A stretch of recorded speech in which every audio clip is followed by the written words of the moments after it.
Hey guys, Mona Lisa here, and I've just completed season one of Game of Thrones. So I thought I'd do something extra and just sort of wrap up the season before we start season two. So I'm going to sort of be talking about my favorite scenes and characters and least favorite characters. What I thought was the most shocking moments and like funniest moments, and like character mistakes that sort of kicked off what is happening now. And my whiteboard. I've done a little chart throughout the season, so you can see where the characters are, which is quite interesting, I think myself. So yeah, I'm going to be doing that and some Mona moments as well. Mona moments are basically what some people would call blonde moments, but Mona moments I think are a bit worse and just a bit dumber. So yeah, and I'm gonna be wrapping it up with the predictions as well for season two and maybe beyond. I'm not too sure. So yeah, let's get started. So the favorite scenes for this season, for me, my favorite scene was the Tyrion drinking scene with Shay and Bronn. Um, it was funny, but at the end, I thought you sort of learned why Tyrion was the way he was and how he's been treated by his family. And I thought it was very touching. It sort of went from funny to, very moving and character revealing. So, I mean, you knew that there was some kind of issue with Tyrion and his father, but yeah, it definitely came out in this one. So, yeah, definitely my favorite scene. Very well written and very well acted. Um, the second one was Ned's death scene. Um, like I said in the episode, or after the episode, I wasn't shocked that Ned died. I was shocked by the way that he died. I did not think that Joffrey was gonna go against his mom in that way, and yeah, have Ned and the Starks humiliated in front of all of the residents of King's Landing. So yeah, I was not expecting that at all. So again, it was very well written and very well acted, and yeah, it was very emotional because obviously the Starks were set out to be the heroes. I think from get go, it's where the show started, and it's who we've been following. So yeah, definitely very emotional and great scene. My third one, it wasn't as long, but the dragon babies when they were revealed. I suppose it was the whole with Daenerys. I think I've said it right now. I'm learning them. Daenerys the night before, setting off the whole goodbye to Drogo, burning him, and walking into the fire, having put the dragon babies, not dragon babies, the dragon eggs there, and she knew she wasn't going to burn. And the following day, there she was with the dragon babies. So I think what got me with the dragon babies was the fact that the one that was on her shoulder sort of came up and was sort of spreading its wings a bit and screeching, and the screeching got louder and louder, and like the movements with its wings as well got more and more, and it sort of got more like erect, if that's the right word, and on her shoulder, and then you saw the end there, and it was almost like the dragon was saying, "All right, here we are, and you're gonna be bowing down to us, and we are in control." It was almost like, yeah, we are in control now, and just do as we say, or you're gonna be gone. So yeah, I thought that was a great ending to the first season. Absolutely amazing. So I think. Sorry, it's the first show where I've actually been excited, really excited to get stuck into the second season. Whereas like other shows, after season one, I thought, okay, it was a good season, but yeah, we'll see how it goes. But this one here, yeah, I cannot wait to get stuck into season two. So yeah, that was my favorite scenes. Okay, so my favorite characters. First one is Tyrion Lannister. I thought he was a bit of an asshole in the first episode. He came across as a bit of a player, and yeah, just a bit of an idiot. And certainly changed throughout the season. He's become, yeah, my favorite. I think there's a lot of layers to him. He's very smart and very manipulative, and he knows how to read people. So he's a very intriguing guy. I think he's quite a tragic character. Obviously, he's a dwarf, and in his father's eyes, that's not acceptable. And he was in Tywin's eyes, the cause of his wife's death. So yeah, he's taken that to heart, and absolutely despises Tyrion. Um, Considering that, I think Tyrion has come out quite well. He is, yeah, definitely my favorite character, and I can't wait to see his journey.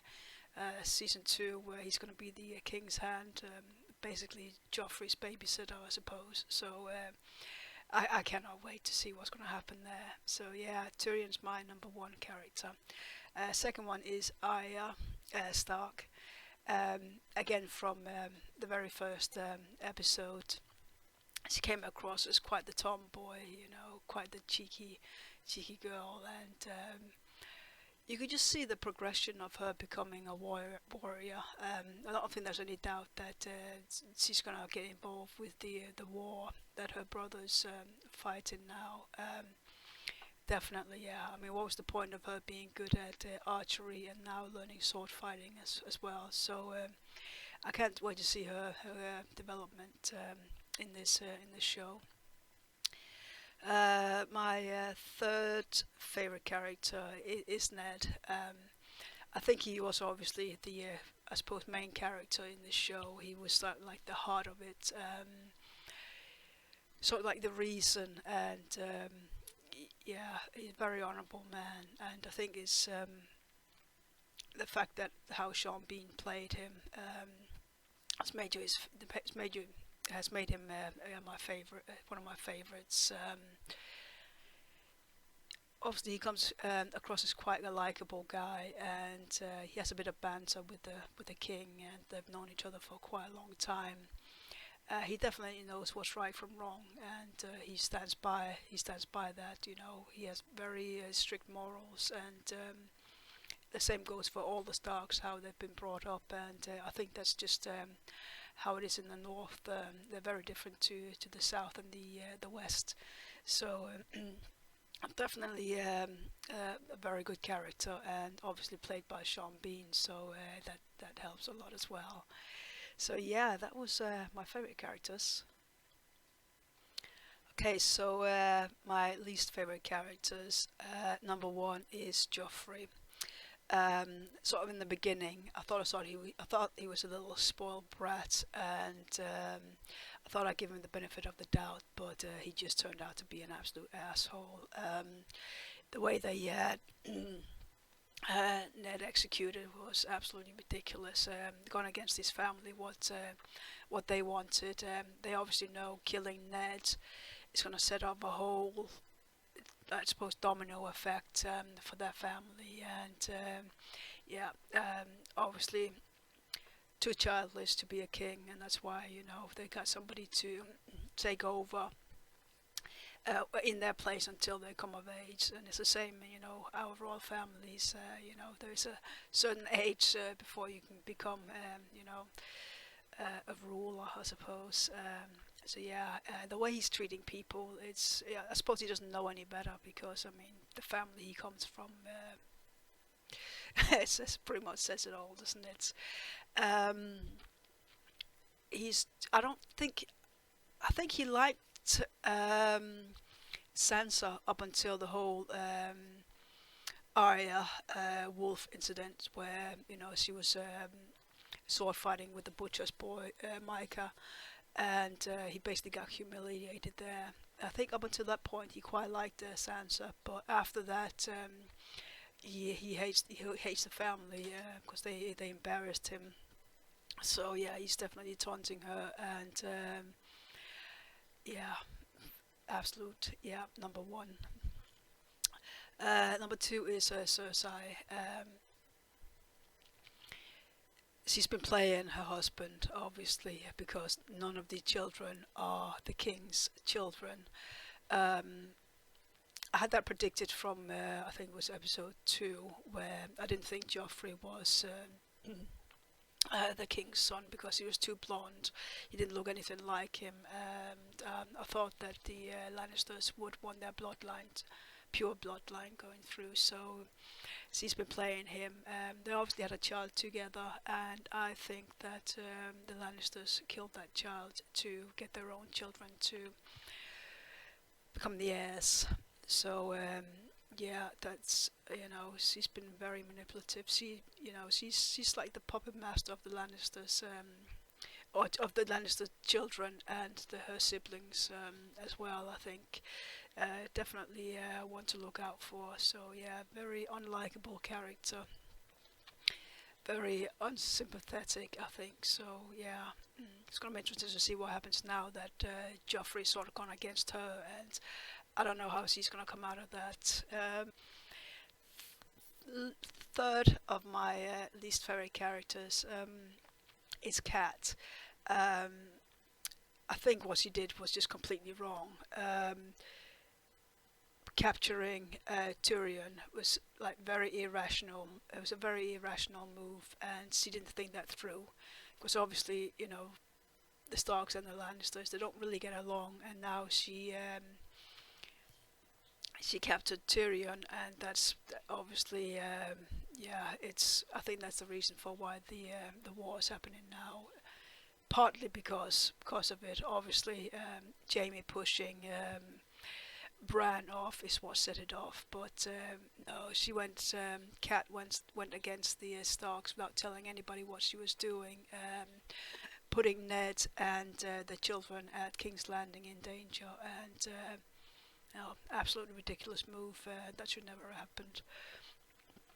So yeah, that was my least favorite characters. Most shocking moments. Number one, Ned's death. Like I said, I was not expecting the way that he died. I was expecting him to flee up to the wall, up to Castle Black, and Joffrey was going to send the Hound and some other guys after him and hunt him down and kill him that way. So yeah, I was not expecting that, and the fact that Arya was there as well, witnessing the whole, the beheading. Yeah, very well written, but yeah, not expecting that death to happen that way. I knew he was gonna die. He had to, because the next generation had to take over. So the older guys had to go, and you saw that with King Robert. He's gone, and that's so. Yeah, definitely the most shocking moment. I'm gonna miss Sean Bean, but I'm from Lord of the Rings. Used to it. The second most shocking moment was Jaime pushing Bran off the out of the window. I was not expecting him to do that. That's absolutely mental. I wasn't expecting Bran to survive it, to be fair. I don't know how he survived that. But the whole, I think it was my first sort of episode for, obviously, for Game of Thrones that I was reacting to. There were so many things trying to sort of take in while you're reacting as well. So the fact that him and Cersei were siblings, I completely missed that. So yeah, that scene there was just a shock at the fact that he would actually, kill a boy to protect their own indiscretions. Is absolutely crazy. I was not expecting that. So yeah, that was number two. Number three, it was just a weird one. Shockingly weird one. Lisa. Breastfeeding her 8-9-year-old son. What kind of I can't even get the words out. Absolutely mental. Like, who does that? It's just like, it just shows you what kind of nutcase this woman is, and she's definitely a dangerous character. So yeah, yeah. I don't think I would be the only one who was shocked that she was breastfeeding, her son. I hope I wasn't, because I thought that's just too out there, too crazy. But yeah, so that was the three most shocking moments for me. Okay, so the three funniest moments. Number one was when Ari hit the bullseye with the arrow and basically showed Bran up. I thought that was funny, especially because she was a girl, and especially in that world, boys are meant to be warriors and girls are meant to be girls, I suppose, because he was up there stitching with the other girls, learning how to be a lady, and Bran was down there practicing his archery, and she came down there and obviously knew how to shoot arrows. So I love that fact. It was so funny. You sort of saw what kind of family relationship they had. That they were a loving family and had a bit of fun, and obviously, and that changed throughout. But it was nice to see that sort of moment with the family. So definitely, yeah, that was my number one. Number two was Tyrion's stories at the trial, all his bullshitting, all the childhood memories and bad things that he'd done throughout his confessions.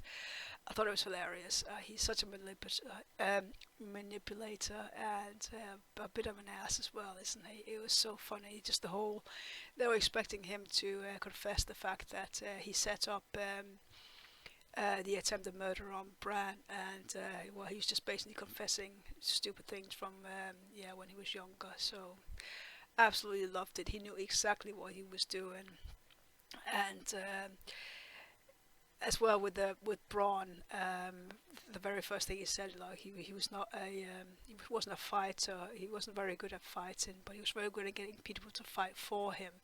So that was sort of instigating to Bronn that this is what's coming up, and I'm hoping you're on my side. Yeah, so that whole scene there, was just absolutely amazing, and the fact that Robin in the end was like, well, what else happened? That was hilarious. The third one was Osha puts in what's his name? Just a second. Theon in his place because she was sort of cleaning, obviously a prisoner, and he came down and was like, "Oh yeah, call me Lord," and all this and that. And she's like, "Why do I have to call you Lord?" And he was trying to explain, well, my father is a lord, and she was like, well, what's that got to do with you? And he didn't know what to say, and he was trying to show off, showing that he had a bit of power, and she called him out of it, called him out on it, and that's quite funny that she put him in his place. That's a new character that I absolutely love. So yeah, that was a very funny scene between those two, and they're sort of, I suppose they're both sort of prisoners in a way, so I could see their sort of relationship grow in sort of like the following season. Not necessarily romantic relationship, but becoming friends and I suppose sidekicks in a way. That would be good to see. So yeah, that was the funniest moments. Okay, so I've done my charts based on the whiteboards that I've been doing that I did after season 3. It's really annoying me that I didn't think of it from get-go, but I didn't know whether I was going to like the show or not, so that's why I only started later on. It just basically sort of helped me out to where who was and that sort of stuff. But yeah, I've done some charts with the sort of main characters. So we got the Starks, the Stark house, and the people who belong into the Starks. As you can see, it is pretty steady, and I just think from that it just shows that the Starks are sort of made out to look like the heroes. That's how it was written. Probably both for the books and for the show. I don't think I would have. It would have been that steady for me if that wasn't the purpose. So yeah, I think the Starks are meant to be the heroes, but we'll see. It could still change. It might be at the end. The Starks will be all the way down the bottom. I don't know. Um, the second chart I've got is the sort of Lannisters and Baratheons. I sort of had to put Robb with the Lannisters because otherwise I was just going to have too many charts. So I think that one is probably the most interesting one because it is so up and down with the characters. Like, and it just shows how well written and how well acted this show is because I'm so confused with these characters that one minute you're liking them and the next you don't, and yeah, it just shows yeah, the Lannisters are very interesting characters, but yeah, I'm not liking them, but very intriguing. So I thought that that chart there was probably my the funniest one to do. So yeah, so that was the Lannisters. The Targaryens and the Dothrathians and the people sort of around that area. Um, Not much on it, but yeah, that one was pretty steady as well. So not much going on there either. Um, that probably will change, and more people will be added onto it. So yeah. And then you've got others that are sort of couldn't fit in with the rest of them because there's just not enough room in the like.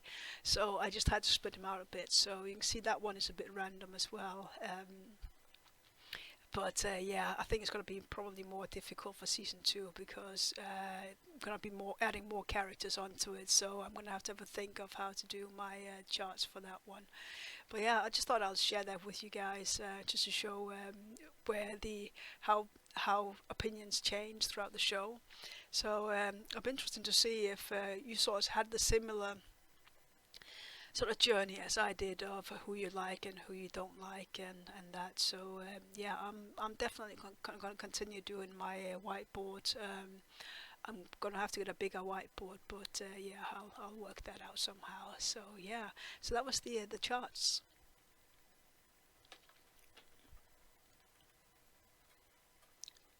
Hey George, you there again? Yeah, that's what happens when I'm trying to record. Okay, so Mona moments are what is stereotypically blonde moments, but just dumber. So my first one, episode 1, you basically got told twice that Jaime and Cersei were twins, and I missed it both times. So it wasn't until I was actually editing the first episode I was like, hold on a minute, they were twins. Like, what's going on here? So it sort of clicked that, ah, shit. So they're up there in the tower having sex, and Bran basically caught them out, and obviously, so that's why Jaime pushed him off because that secret could not be revealed to anybody. Yeah, I just thought, okay, she's just having an affair with somebody, and it didn't even click, and I'm just an absolute idiot for not seeing that. But I suppose when you're reacting, it is a bit harder to catch everything, so you do look like a bit of an idiot sometimes when something that in your face you miss, basically. So yeah, so that was the first one. The second one is pronunciations of names. I said it in my very first intro just to Winter's comment that pronunciations, I am no good with names. It is ridiculous, and it shows throughout. Some of you guys still try to sort of correct me, but if I haven't gotten it right now, I probably won't, and I apologize for that. But I am trying. I think I got Daenerys. See again, Daenerys. Anyway, that was my second one. Third one was, and that annoys me. That wasn't really my fault. That was my cat George's fault when Ned was sort of having a chat with the girls about them going back to Winterfell, and Sansa was the girls were sort of arguing that Arya was saying that Joffrey was a stag and this and that, and Sansa was saying, oh no, he was a lion, he wasn't anything like his dad, he was blonde and a lion and this and that. And you can sort of see when she was saying that Ned, it sort of clicked in Ned's head that, hold on a minute, she's saying something here. Like that's probably what John Aaron was working out, that Joffrey wasn't Robert's son, and I completely missed that because my cat George was jumping up on my desk as he was doing that, so I was getting distracted by George. So it didn't click to me that Ned was sort of working it out until he was reading the book. So yeah, thank you, George, for that. That one wasn't really my fault, but yeah, it's still going on there. So yeah, that was my Mona moments. Okay, so predictions for season 2, and I'm gonna sort of have to look down because I've written down the predictions. So my first prediction is Arya and Gendry. They're gonna become friends because they were sort of walking out of King's Landing sort of together. So they're gonna be training at Castle Black, and on the way there, Nymeria is going to save them from something. I'm not quite sure what, but I think they're going to get attacked, and Nymeria is going to come and be like fight with them or something. And I think Gendry, when you saw him walk out, he had the helmet that he showed to Ned. So I think that's going to sort of be significant at some point, that he's going to become. I don't know if he's going to become a knight or something, but I think that helmet definitely is going to have a significance, because I don't see the point of them showing the helmet if it wasn't. So yeah, I think he's definitely going to become some kind of warrior, and that helmet is going to be his like trademark or whatever you would call it. So that was my that's my first prediction. Second prediction is Sansa at the King's Landing. Obviously, excuse me. Obviously, Joffrey is still going to be taunting her, because yeah, he hates the Starks now, and he wants them all dead and that. So she's a good prisoner. I'm hoping and I'm thinking that Cersei is going to realize the mistake of how she's basically raised Joffrey. She can see the mistake of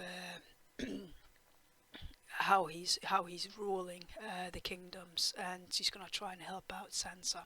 I'm hoping that she's gonna redeem herself a little bit that way. I don't know. That's probably more a hope than a prediction, but yeah, I think that's what's gonna happen. So that was the second one. Third one is Jaime as the prisoner at Robb's camp. I think Jaime is gonna escape, and he is gonna be held by somebody at the camp. I think somebody is a traitor, and that's how Jaime's gonna escape. So yeah, that was that one. My fourth one is Daenerys. She's obviously going to be raising her dragon babies, so I don't think it's going to be cute, but I mean, I can just see it in my head. I'll be like, come on, come on, come on. Yeah, no, I'm weird like that. So yeah, she's going to be raising the dragon babies. Obviously, dragons, from what I can gather, are the most powerful things in that world. Sorry, my voice is going. So yeah, I think that's that rumor is always going to come out that she's got the dragons, and watch out for her. I think she's going to take revenge on the Dothrakis and going to take them as slaves to fight the rest of the kingdoms, basically, because she's going to want the throne back now, isn't she? She's going to want.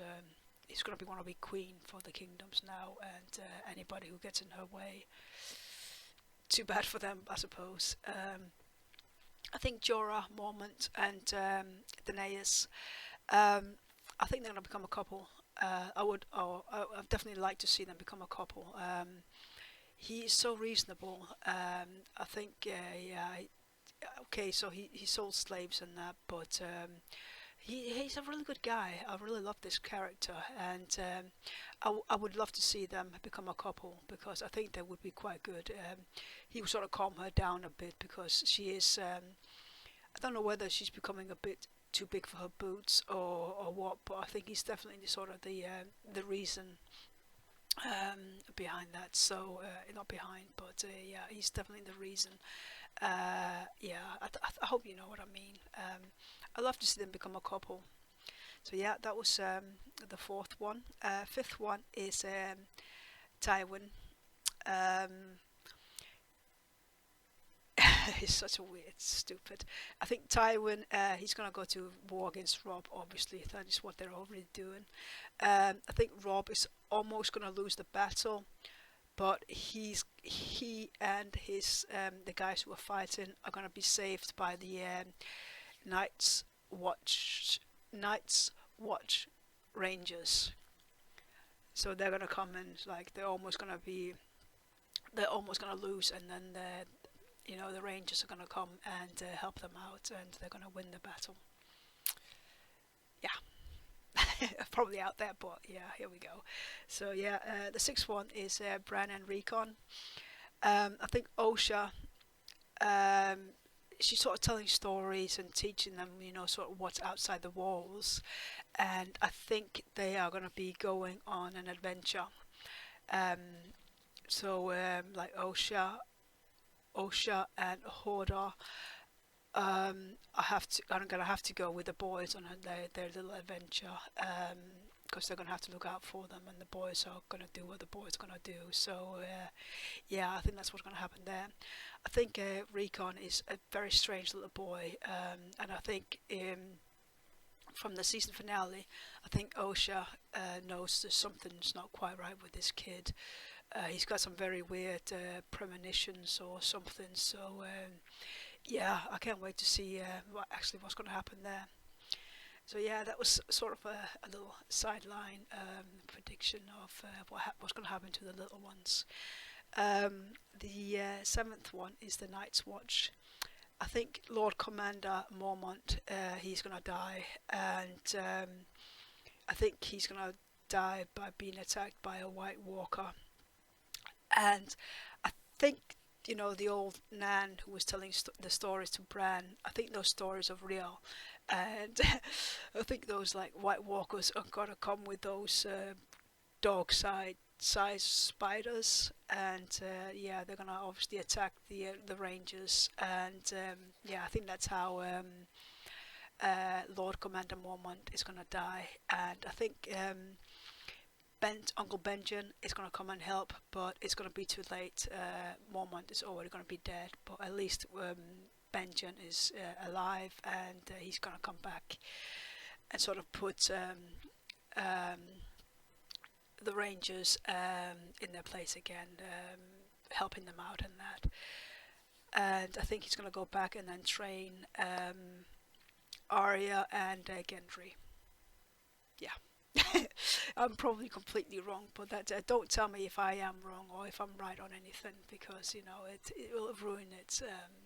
I think for everybody. I think people like to see how wrong I am, and the look on my face when I find out how wrong I am and that. So yeah, please no spoilers, guys, for that one.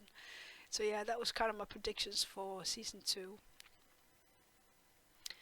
Right, so Joffrey, I think he's going to have to die at some point. I don't think it's going to be season 2, because that would just be what's the point of the whole him becoming king and that. But I think he's definitely going to die, and I think I worked out 3 ways that he potentially could die.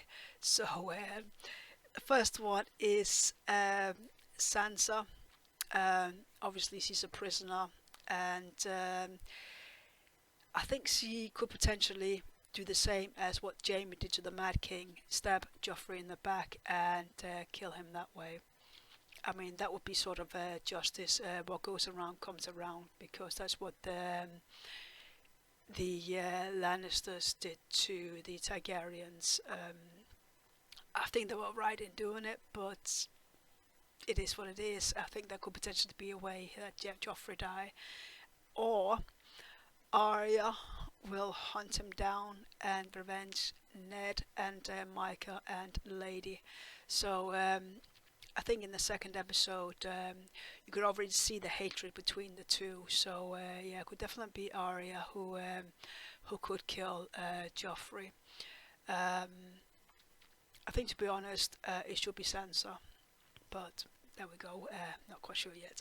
Or the third one, which is probably more out there, is Tywin is gonna realize how not right in the head Joffrey is, and Tywin is gonna have Joffrey put down.